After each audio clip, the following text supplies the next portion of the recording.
यहाँ पर एक नया टॉपिक आपका आ रहा है किरचॉफ्स लॉ। ये बहुत इंपॉर्टेंट है करंट इलेक्ट्रिसिटी का सबसे ज़्यादा important topic. Kirchhoff's law, Kirchhoff के लॉ क्या है? तो यहाँ किरचॉफ्स ने जो इलेक्ट्रिक करंट है और जो सर्किट है, तो उस कॉम्प्लीमेंट सर्किट को या इंटीग्रेट कॉम्प्लीमेंट जो जटिल हो जाते हैं सर्किट जिन्हें सॉल्व करना मुश्किल होगा, ऐसे सर्किट्स को सॉल्व करने के लिए टू लॉ बनाए, दो लॉ बनाए। Kirchhoff suggested two law for solving the complicated circuits. Complicated circuit क्या होते हैं और कैसे होते हैं, उनको सॉल्व करने के क्या नियम है? तो इनके दो नियम हैं, इन्हें हम जानते हैं। पहला नियम है जंक्शन रूल। जंक्शन रूल है जंक्शन लॉ। जंक्शन रूल क्या होता है? जंक्शन होता है जहां पर बहुत सारे जंक्शन रूल ऑफ करंट, तो जहां बहुत से करंट आकर के एक जगह मिल रहे हो तो वो हो गया उसका जंक्शन। तो इन्होंने ये बताया जंक्शन रूल में कि जैसे किसी पॉइंट पर इधर से कई वायर आकर के यहाँ पर एक जगह मिल रहे हैं, जंक्शन बना रहे हैं, और कुछ वायर उसमें करंट आ रहा है और कुछ वायर्स में करंट जा रहा है, वो पॉइंट पे जंक्शन बना हुआ है। तो इस तरह का सर्किट किस तरह सॉल्व होगा? यहाँ करंट पूछ रहे, जैसे यहाँ I1 है, I2 है, I3 है, I4 है, I5 है, I6 है। अब I2 की वैल्यू पूछ ली जाए, सभी गिवन हो, I2 की वैल्यू पूछ ली जाए, सभी गिवन हो, I5 की वैल्यू पूछ ली जाए। तो इस तरह के कॉम्प्लिकेटेड सर्किट को सॉल्व करने के लिए उन्होंने ये लॉ बनाया जंक्शन रूल। जंक्शन रूल के अकॉर्डिंग क्या होता है? जंक्शन रूल क्या है तो इसे समझिए। द एल्जेब्रिक सम, समेशन किसका साइन होता है? Algebraic sum. The algebraic sum of all currents, algebraic sum of all currents I at junction equals to zero. क्या होगा? जीरो होगा। ये रूल है, ये फॉर्मूला है। किसी एक जंक्शन पर आने वाले सभी करंट का सम जीरो होता है। Algebraic sum of all currents equals to zero at junction. Junction O point पर इन सभी का एल्जेब्रिक सम जीरो होगा। या ये कह सकते हैं कि यहां आने वाले सभी करंट इक्वल्स टू जाने वाले सभी करंट आपस में इक्वल होते हैं। आने वाले सभी करंट का sum of all entering current equals to sum of all going out going current. Sum of all entering current, आने वाले सभी करंट का सम, I1 आ रहा है, I2 आ रहा है, I3 आ रहा है, I4 आ रहा है, इनका सम इक्वल होगा लीविंग करंट, वहां से जितने करंट जा रहे हैं उनका sum of leaving current, sum of leaving current. आने वाले सभी करंट का सम इक्वल होगा, equals to sum of leaving current, वहां से जाने वाले सभी करंट का सम और वहां पर आने वाले सभी करंट का सम आपस में क्या होता है? जीरो होता है।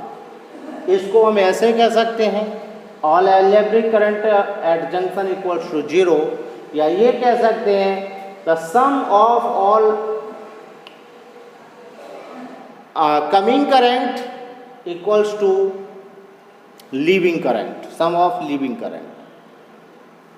तो इसको हम ऐसे भी नोट कर सकते हैं, ऐसे भी नोट कर सकते हैं, और इसको ऐसे भी I1 plus I2 plus I3 plus I4 minus I5 minus I6 equal to zero. यहाँ से ये सही देखिए जीरो हो गया है, ये फर्स्ट की तरह हो गया, इसमें अलजेब्रिक सम हो गया। अलजेब्रिक सम मतलब प्लस का प्लस होगा और माइनस का माइनस हो जाएगा। तो ये सभी हमारा फर्स्ट लॉ है।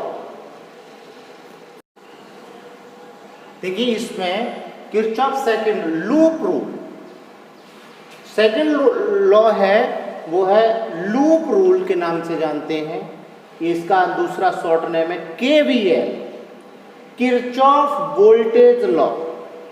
केवीएल भी कह सकते हैं, लूप रूल भी कह सकते हैं। लूप क्या होता है? लूप क्लोज होता है। अब क्लोज में जब वोल्टेज की बात हो रही है तो उसका जो क्लोज वोल्टेज होता है, पूरे सर्किट का जो वोल्टेज होता है उसकी बात हो रही है। तो यहाँ पर उन्होंने वोल्टेज के लिए रूल बनाया, तो बताया कि the algebraic sum of all potentials of components of close circuit, algebraic sum of potentials of component in circuit या क्लोज लूप इक्वल्स टू 0। किसी सर्किट में लगे हुए सभी कंपोनेंट्स का पोटेंशियल का अलजेब्रिक 0 होता है। सर्किट में लगे हुए सभी कंपोनेंट्स का पोटेंशियल कैसे? ऐसे, जैसे ये एक सेल लगा हुआ है, ये एक रेसिस्टेंस लगा हुआ है, एक रेसिस्टेंस ये लगा हुआ है और ये ऐसे है। ये क्लोज दिख रहा है, ए बी सी डी कैसा दिख रहा है? क्लोज दिख रहा है। तो ये क्लोज लूप हो गया, लूप बोल सकते हैं इसको, लूप हो गया ये। अब केवीएल रूल क्या कह रहा है कि all components, potential of all components, एक कंपोनेंट ये लगा है, एक कंपोनेंट ये लगा है, एक कंपोनेंट ये लगा है। ये सर्किट है, ये तो वायर है, इसमें ये कंपोनेंट लगे, उस रेसिस्टेंस लगा है, सेल लगा है। अब क्या है, इनके सभी के पोटेंशियल क्या होना चाहिए? उनका सम किसके इक्वल होना चाहिए? 0 के इक्वल होना चाहिए। कैसे? देखिए, यहां से करंट चलेगा इधर से प्लस से, और इधर से आकर के ऐसे घूम करके फिर से माइनस में आ जाएगा।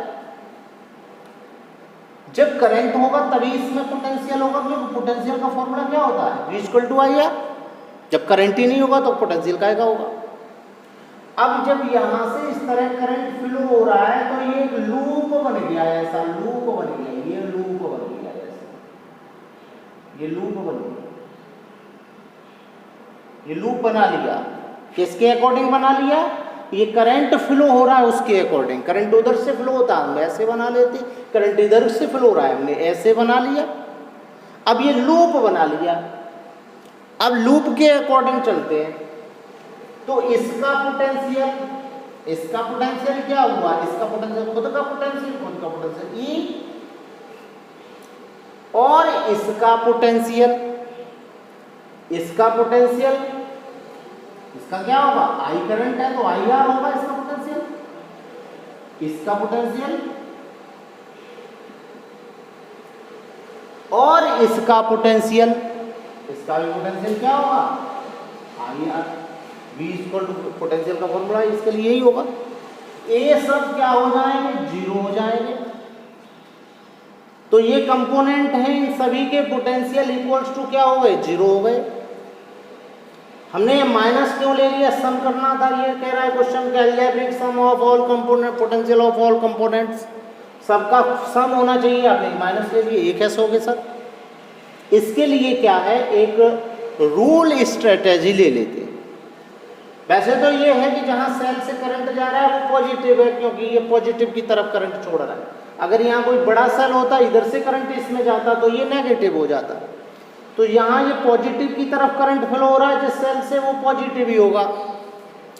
और दूसरा ये भी कह सकते हैं कि sum of EMF equals to sum of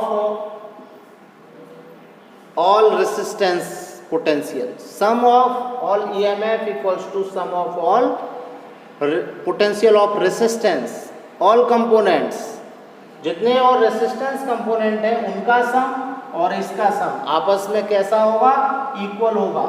जैसे उसमें बताया था आने वाले करंट पॉजिटिव, जाने वाले करंट नेगेटिव। ऐसे ही यहाँ पे ये प्लस का आई है, ये माइनस के आई आर है। अब ये आई आर उधर चला जाएगा तो क्या हो जाएगा, माइनस का हो जाएगा। एक तो ये है, दूसरा इसको ऐसे कह सकते हैं जैसे डेल्टा आई इक्वल टू 0 कहा था, ऐसे भी कह सकते हैं, ऐसे भी कह सकते हैं। और क्या कह सकते हैं, और इसको ऐसे एक रूल के थ्रू भी देख सकते हैं। जैसे हमको कहीं समझ में नहीं आ रहा है तो हम इसको एक डायरेक्ट रूल से भी समझ सकते हैं। रूल क्या है इसका कि जैसे हमारा लूप ट्रेवल कर रहा है, ऐसे करके लूप हमने बनाए तो ये लूप ट्रेवल कर रहा है ऐसे, तो जो लूप की डायरेक्शन, लूप की ट्रेवलिंग डायरेक्शन ट्रेवल कर रहा है लूप इधर को, और यहाँ एक सेल लगा हुआ है और उसकी ट्रेवलिंग डायरेक्शन पॉजिटिव की तरफ है। जैसे यहाँ लूप इधर जा रहा है, लूप की ट्रेवलिंग डायरेक्शन पॉजिटिव की तरफ है तो इसकी वैल्यू लेंगे प्लस का ई। और अगर लूप की ट्रेवलिंग डायरेक्शन नेगेटिव की तरफ है, अगर लूप की जो ट्रेवलिंग डायरेक्शन है वो इसके नेगेटिव की तरफ है तो हम इसको लेंगे माइनस का ई। ये एक फॉर्मूले तरीके से समझने का लिए है कि जैसे लूप ट्रेवल कर रहा है पॉजिटिव की तरफ तो ये लिया प्लस, लूप ट्रेवल करता है इधर को जाता लूप इसकी बजाय इधर को, अगर ऐसे बना लेंगे वैसे तो ये ट्रेवल कैसे करता, नेगेटिव की तरफ ट्रेवल करता तो उसका नेगेटिव की तरफ ट्रेवल करता तो ईएमएफ हो जाता माइनस का ई। अब ऐसे रेसिस्टेंस के लिए लेंगे तो रेसिस्टेंस है ये हमारा R और हमारा करंट इधर है और ये लूप भी इधर ही ट्रेवल कर रहा है। कौन ट्रेवल कर रहा है, लूप ट्रेवल कर रहा है। अगर हमारा लूप भी उधर ही ट्रेवल कर रहा है जिधर हमारा करंट ट्रेवल कर रहा है रेसिस्टेंस में, तो जब लूप और करंट सेम डायरेक्शन में ट्रेवल कर रहे होते हैं, देखिए इधर लूप भी जा रहा है इधर करंट भी जा रहा है, तो क्या हो जाएगा, माइनस का आई आर हो जाएगा। क्या हो जाएगा, माइनस का आई आर हो जाएगा। तो पोटेंशियल की जगह हम माइनस का आई आर लेंगे। अगर हमारा रेसिस्टेंस ये लगा है और हमारा करंट इधर को ट्रेवल कर रहा है, करंट तो इधर ट्रेवल कर रहा है और ये लूप का डायरेक्शन इधर है, लूप डायरेक्शन, लूप का अगर डायरेक्शन अपोजिट है करंट के डायरेक्शन से रेसिस्टेंस में, तो हम इसको लेंगे प्लस का आई आर। ध्यान रखिएगा, अगर ये लूप से बना लेते हैं, ये लूप हम कैसे बनाते हैं, कोई करंट फ्लो हो रहा होगा, सेल लगा होगा, करंट फ्लो होगा और करंट जैसे फ्लो होगा तो उसी के अकॉर्डिंग हम एक लूप ड्राइव कर लेंगे उसमें। तो लूप की कोई बाउंडेशन नहीं है कि लूप ऐसे ही ड्राइव करो, आप लूप ऐसे ड्राइव कर लोगे, जब ऐसे ड्राइव करोगे लूप को तो ये प्लस के हो जाएंगे, ये माइनस का हो जाएगा।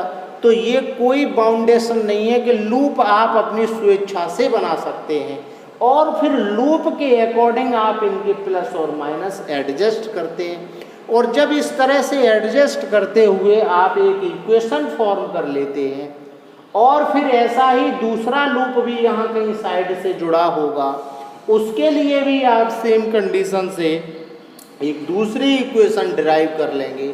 फिर फर्स्ट इक्वेशन और सेकंड इक्वेशन को सॉल्व करके आप आई की वैल्यू बता सकते हैं कि इस लूप में कितना आई ट्रेवल कर रहा है, दूसरे लूप में कितना आई ट्रेवल कर रहा है, यानी कितना करंट ट्रेवल कर रहा है। इस तरह से आप current draw in loop, close loop में आप सॉल्व कर सकते हैं, उसमें करंट फाइंड कर सकते हैं। इसलिए ये किरचॉफ लॉ बहुत ही ज़्यादा इम्पॉर्टेंट है।